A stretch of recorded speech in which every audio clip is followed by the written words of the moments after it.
Hello everyone, this is Kusum, your English mentor, and once again welcome to Learning Without Burden. तो आज की video में हम लोग क्या करने वाले हैं? आज की वीडियो में हम लोग पोएम करने वाले हैं माई मदर एट 66। अब बोर्ड्स आ रही हैं, मैंने सोचा कि अब बोर्ड्स के लिए भी एक सीरीज शुरू कर देनी चाहिए। आज की हमारी पहली पोएम कौन सी हम लोग करने वाले हैं? My mother at 66। This poem is written by Kamala Das. ठीक है, ये आपके सिलेबस में है, बहुत ही इंपॉर्टेंट पोएम है। इससे एक क्वेश्चन तो आपका पक्का पूछा जाएगा। ठीक है, so let's start this poem. अब अबाउट द पोएट नहीं आता है, जो सीबीएसई का एक फॉर्मेट होता है। अगर आपसे कोई भी पोएम पूछी गई है तो उसके अबाउट द ऑथर या अबाउट द पोएट आपसे चीजें नहीं पूछी जाती है। आपके लिए इम्पोर्टेंट क्या होता है? पोएम की समरी क्या है, उस पोएम में क्या क्या गिवन है। ठीक है, पोएम की थीम क्या है आपके पास, उसमें लिटरेरी डिवाइस कौन से हैं। आपको पोएम तो समझ आ जाती है, लेकिन उसमें कौन से पोएटिक डिवाइस है, कौन से लिटरेरी डिवाइस है, वो समझ नहीं आते हैं। और आपकी पोएम का मैसेज क्या है, ये सारी चीजें जो है आपको जब आप पोएम पढ़ते हैं आपको पता होनी चाहिए। ठीक है, सो अबाउट द पोएट ये कोई इतना इम्पोर्टेंट नहीं है, बस आपको ये पता होना चाहिए ऑथर कौन है। माई मदर एट 66, यानी कि इस पोएम का मतलब क्या है, इस टाइटल का मतलब क्या है? मेरी माँ 66 ईयर्स की एज में, यानी कि पोएट की माँ जो है अब 66 ईयर्स की हो चुकी हैं। ठीक है, सो कमला दास ने अपनी माँ के बारे में बताया है। वो क्या कर रही थी, वो अब्रॉड रहती थी और अब वो अब्रॉड से कुछ दिन के लिए अपने घर आई थी और अब वो वापस जा रही थी। ठीक है, सो बिफोर यू रीड पढ़ लेते हैं।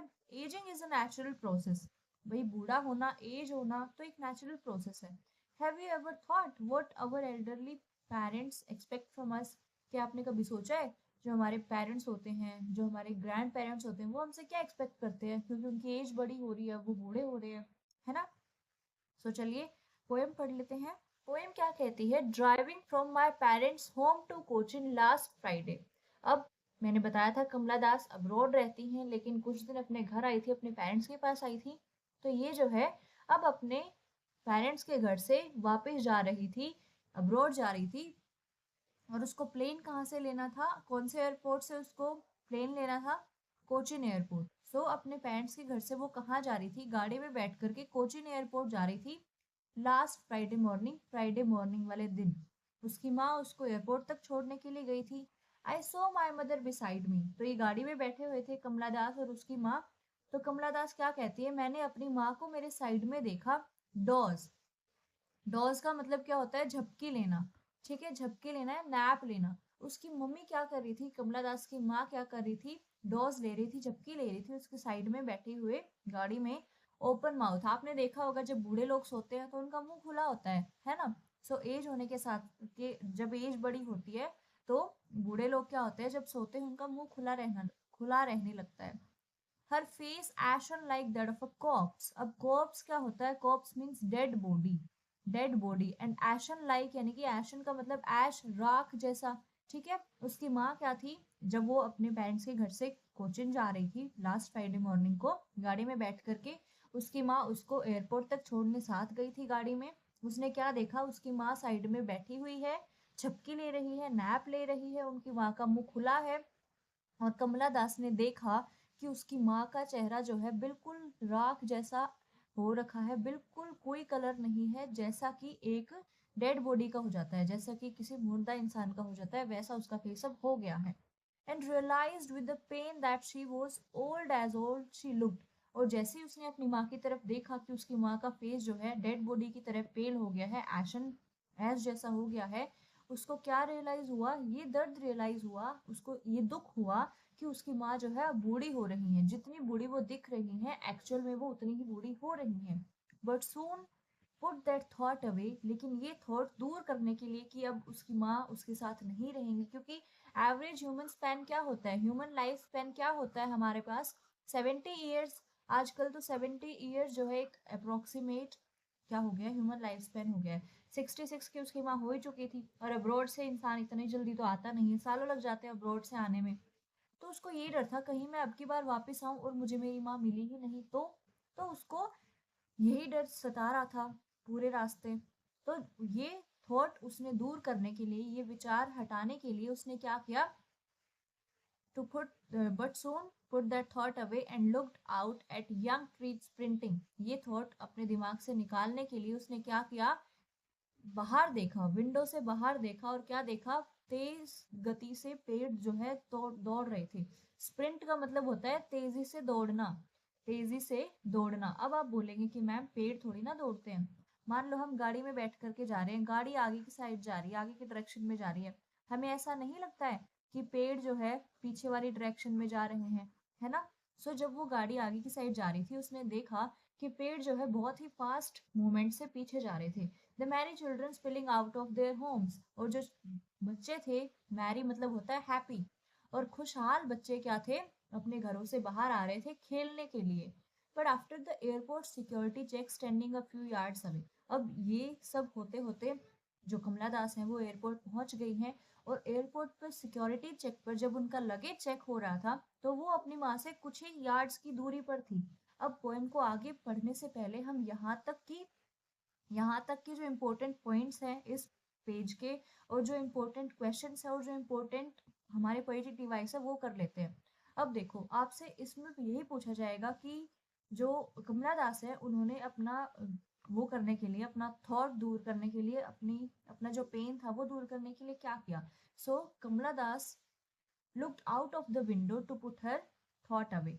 वो सारा का सारा जो उसके दिमाग में चल रहा था कि उसकी माँ की एज हो गई है, उसकी माँ अब हो सकता है उसको ना मिले जब वो वापस आए, तो वो थॉट दूर करने के लिए उसने क्या देखा, बाहर देखा। क्या देखा उसने बाहर, कि ट्रीज जो है स्प्रिंट कर रही हैं, तेजी से दौड़ रही हैं, और बच्चे खुश हैं, खेल रहे हैं। अब ये भी एक बहुत इंपॉर्टेंट क्वेश्चन बन जाता है कि इस पोएम में जो है कमला दास ने यंग ट्रीज जो स्प्रिंट कर रहे हैं और मैरी चिल्ड्रन जो बच्चे खुश हैं उनका एग्जाम्पल क्यों लिया है। तो ये जो यंग ट्रीज हैं ये और बच्चे, ये क्या है, कॉन्ट्रास्ट है। किससे कॉन्ट्रास्ट है, कॉन्ट्रास्ट टू हर मदर। अब उसकी माँ क्या है, उसकी माँ तो है पेल है ना, कोई भी एनर्जी नहीं है, एनर्जी लेस है ना, वो यंग है, वो ओल्ड भी है। लेकिन ट्रीज क्या है, यंग है, एनर्जेटिक है, बच्चे क्या है, खुश है, एक्टिव है ना। और उसकी माँ क्या है, एक्टिव भी नहीं है, इनएक्टिव है ना, और पेल भी मोशनलेस है मोशनलेस है, एनर्जी लेस है ना, energy less energy less, and young भी नहीं है, ओल्ड है। तो ये सारी चीजें, चिल्ड्रंस एंड ट्रीज, ये क्या है, मूवमेंट शो करते हैं, एनर्जी शो करते हैं, और यंगनेस शो करते हैं, जो कि उसकी माँ से कंट्रास्ट शो करता है। ठीक है, सो इन दोनों चीजों के बीच में, उसकी माँ के बीच में और चिल्ड्रन और ट्रीज के बीच में कंट्रास्ट शो किया गया है। ठीक है, अब यहाँ पर जो है हम पोएटिक डिवाइस भी देख लेते हैं। पोएटिक डिवाइस कौन से हैं यहाँ पर, अब इसमें देखो पोएटिक डिवाइस यहाँ पर कौन सा है, read this line as and like. मैंने आपको क्या बताया था कि कहीं पर भी अगर आपको नहीं पता है तो सिमिली बताती हूँ। एक आपके पास पोएटिक डिवाइस होता है सिमिली नाम का। अगर किसी सेंटेंस में कंपैरिजन शो किया जाता है एज और लाइक का यूज करके तो उसमें सिमिली होता है। अब सिमिली क्या हो गया आपका, क्या शो करने के लिए, कंपैरिजन शो करने के लिए। एक और पोएटिक डिवाइस होता है कंपैरिजन शो करने के लिए, मेटाफर। अब आप बोलेंगे कि मैम मेटाफर और सिमिली में क्या डिफरेंस है। अगर कंपैरिजन शो किया जाता है एज और लाइक की मदद से तो होता है सिमिली, लेकिन बिना किसी कंपैरेटिव वर्ड्स के, बिना एज और लाइक के जब कंपैरिजन शो किया जाता है तो वो होता है मेटाफर।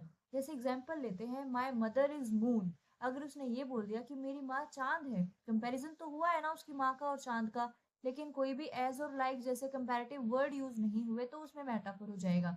लेकिन उसने बोल दिया अगर my mother is as beautiful as moon, as लग गया तो इसमें कंपैरेटिव वर्ड्स यूज हो गए तो उसमें सिमिली हो जाएगा।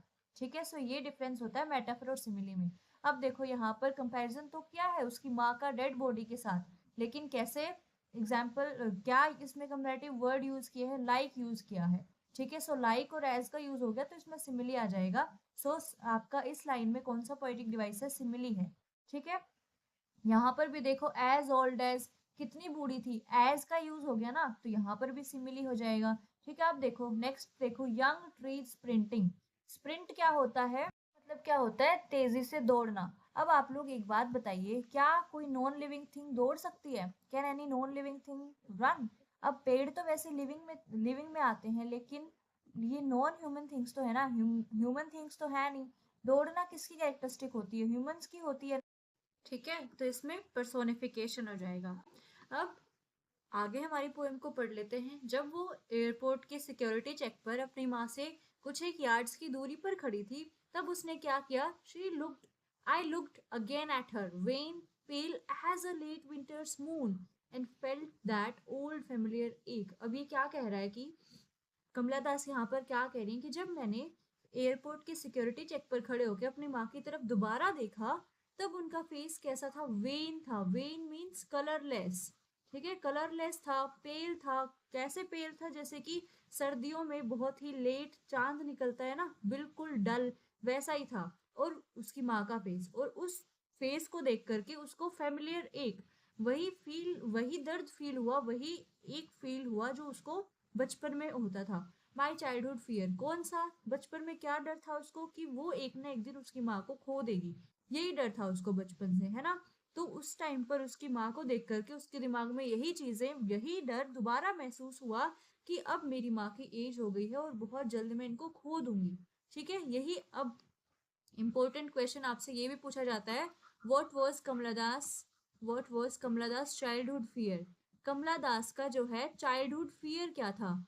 Childhood fear. अब आपसे ये पूछा जाएगा कि कमला दास का चाइल्डहुड फियर क्या था, तो आप क्या बताएंगे? Her childhood fear was that she lose her mother one day. उसको यही डर था कि कहीं ना एक दिन मुझे अपनी माँ से दूर जाना ही पड़ेगा। ठीक है, तो उस एयरपोर्ट के सिक्योरिटी चेक पर खड़ी होकर के उस टाइम पर उसको वही बचपन का डर जो है दोबारा महसूस हुआ।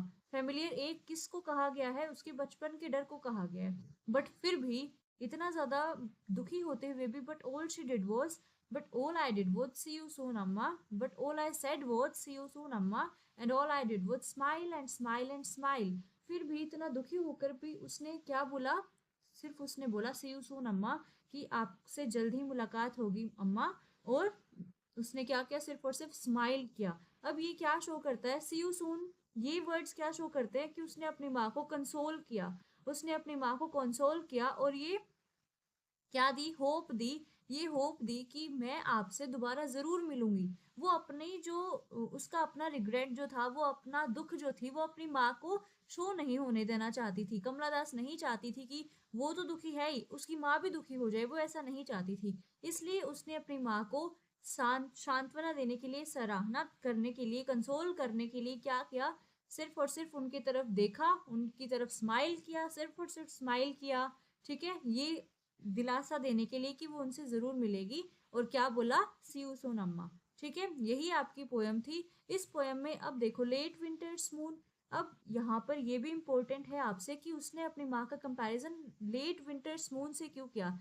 जैसे लेट विंटर्स का मून होता है ना, जैसे लेट विंटर्स मून होता है जिसमें कोई शाइन नहीं होती, नो शाइन, है ना, नो ब्राइटनेस, सिर्फ और सिर्फ डल होता है ना, वैसा ही उसकी माँ का फेस था। है ना, उन दोनों चीजों में कोई भी डिसिमिलैरिटी नहीं थी। दोनों में क्या सिमिलैरिटी थी? जैसे चांद में लेट विंटर्स मून में कोई शाइन नहीं होती, कोई ब्राइटनेस नहीं होती, सिर्फ डलनेस होती है, वैसा ही उसकी माँ का फेस भी था। ठीक है, सो अब इसमें पोएटिक डिवाइस की अगर बात करें तो देखो एज आ गया ना। एज क्या, मैंने आपको पिछली स्लाइड में बताया था कि जहां पर भी कंपैरिजन आ जाए एज लगा करके, तो उसमें क्या होता है? सिमिली होता है। ठीक है, simile is comparison between two things with the help of comparative words as and like.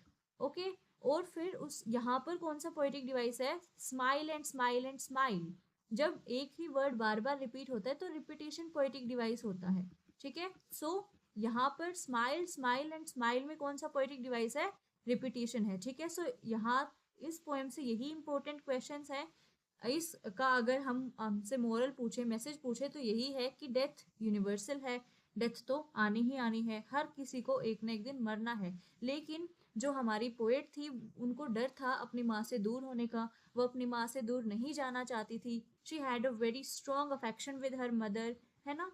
So this was all about this poem. आपको मैंने ये पोएम समझा दी है पूरी लाइन बाय लाइन। इसके सारे पोएटिक डिवाइस भी हमने कर लिए। ठीक है, और थीम क्या हो जाएगी? Love for mother, love for mother, या फिर maternal love, love for mother और maternal love. Okay, I hope this poem is clear to all of you. हम नेक्स्ट आगे की जो पोएम्स है वो भी नेक्स्ट वीडियोस में करते रहेंगे। maternal love. तब तक के लिए thank you so much for watching. अगर आपको वीडियो पसंद आई है तो give it a like. Thank you so much and subscribe to the channel.